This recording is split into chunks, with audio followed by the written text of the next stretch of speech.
அனைவருக்கும் நமஸ்காரம். அருணகிரி கண்ட அழகன் என்ற தலைப்பில் கந்தர் அலங்காரம் பாடலும் விளக்கமும் அளித்து வருகிறேன். அந்த வரிசையில் நாம் இன்று பார்க்க போவது 54வது பாடலும் அதன் விளக்கமும். பாடல் 54. தாகைக்கும் மீண்டு பிறக்கைக்கும்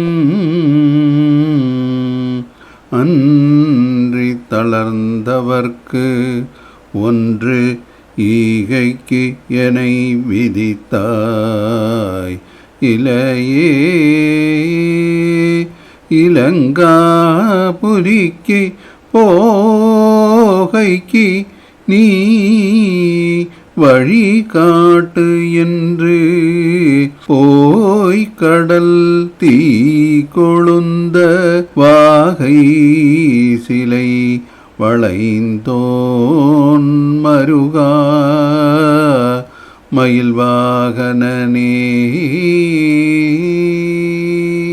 இதன் விளக்கமானது, இலங்கை மாநகரத்திற்கு செல்வதற்கு நீ வழிகாட்ட கடவாய் என்று சென்று கடலானது நெருப்பு பற்ற செய்ய வெற்றி பொருந்திய கோதண்டத்தை வளைத்தவராகிய ஸ்ரீராமச்சந்திர மூர்த்திக்கு திருமருகரே, மயிலை வாகனமாக உடையவரே, இறப்பதற்கும் பின்னும் திரும்ப திரும்ப பிறப்பதற்கும் அல்லாமல் வறுமை பிணியால் தளர்வுற்றவர்கட்கு ஒரு பொருளை கொடுத்து உதவி செய்வதற்கு அடியேனை ஏற்படுத்தினா இல்லையே, இது என்ன நியாயம்?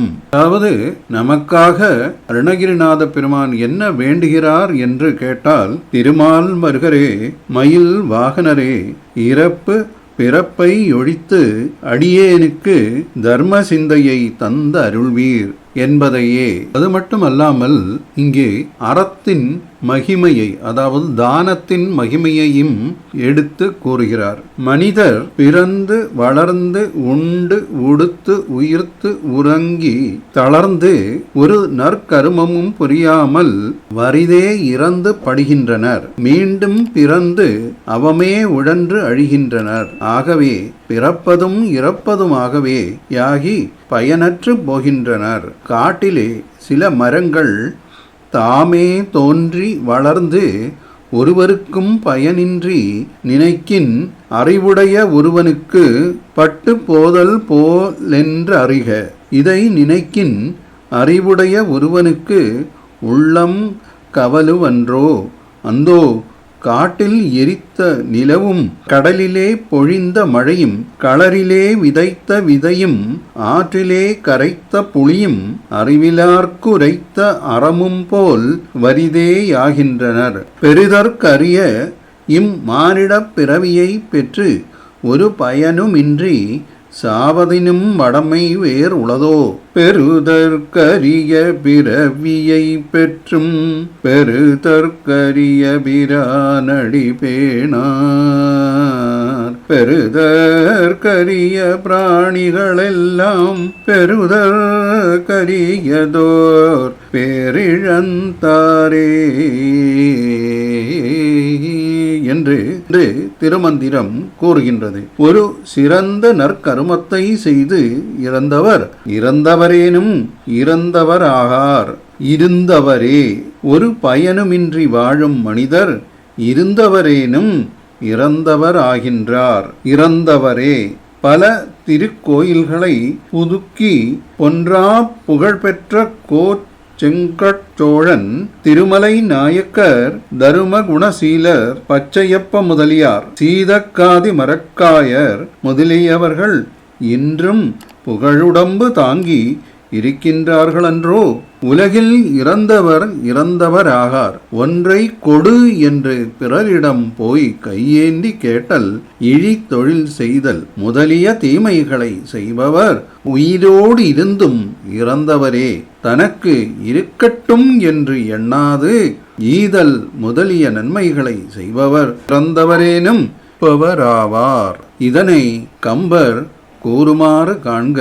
மாய்ந்தவர் மாய்ந்தவர் அல்லர் கண்மாயா தேந்திய கை கொடிரந்தவரென் தாய் வீர்தவரென்பவர் வீந்தவரேனும் ஈந்தவரல்ல திருந்தவர் யாரே.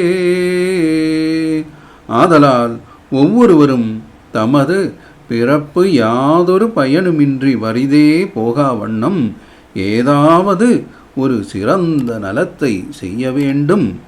அந்நலங்களுள் தலை சிறந்தது யாது எனில் ஈதல் என்னும் அறமேயாம். ஆதலினால்தான் அறம் செய்ய விரும்பு என்று முதலாவதாக கூறிய ஔவை பாட்டி அறனை மறவேல் என்று மீண்டும் கூறுகின்றனள். அறத்தினும் ஓங்காக்கமும் இல்லை அதனை மரத்திலென்னும் இல்லை கேடு. அறத்தினும் ஊங்காக்கமும் இல்லை அதனை மரத்திலினும் உங்கக்கில்லை கேடு. திருவள்ளுவர். அடுத்து காஞ்சி புராணம் என்ன சொல்கின்றது என்று பார்ப்போமா? அறமே மரங்கள் முழுதழிக்கும் அறமே கடவுள் உலகேற்றும் அறமே சிவனுக்கொரு வடிவம் அறமே சிவனை வழிபடுவோர்க்கு அறமே எல்லா பெரும் பயனும் அறமே யார்க்கும் எவ்விடத்தும் அறமே யச்சந்தவிற்பதென அறைந்தான் சாதாதப முனிவன் என்று காஞ்சி புராணம் கூறுகின்றது. இதிலிருந்து நமக்கு என்ன தெரிய வருகிறதென்றால், ஈகையைப் போல் ஒரு அறம் இந்த உலகில் இல்லை என்பதே. இத்துடன் இந்த பதிவை முடித்துக் கொள்கிறேன். மீண்டும் இன்னொரு பதிவில் நாம் சந்திப்போம். நன்றி, வணக்கம் கூறி விடை பெறுவது உங்கள் கணேஷ். ஒருவாய் அருவாய் உளதாய் இலதாய் மறுவாய் மலராய் மணியாய் ஒளியாய் கருவாய் உயிராய் கதியாய் விதியாய் குருவாய் வருவாய் அருள்வாய் குகனே.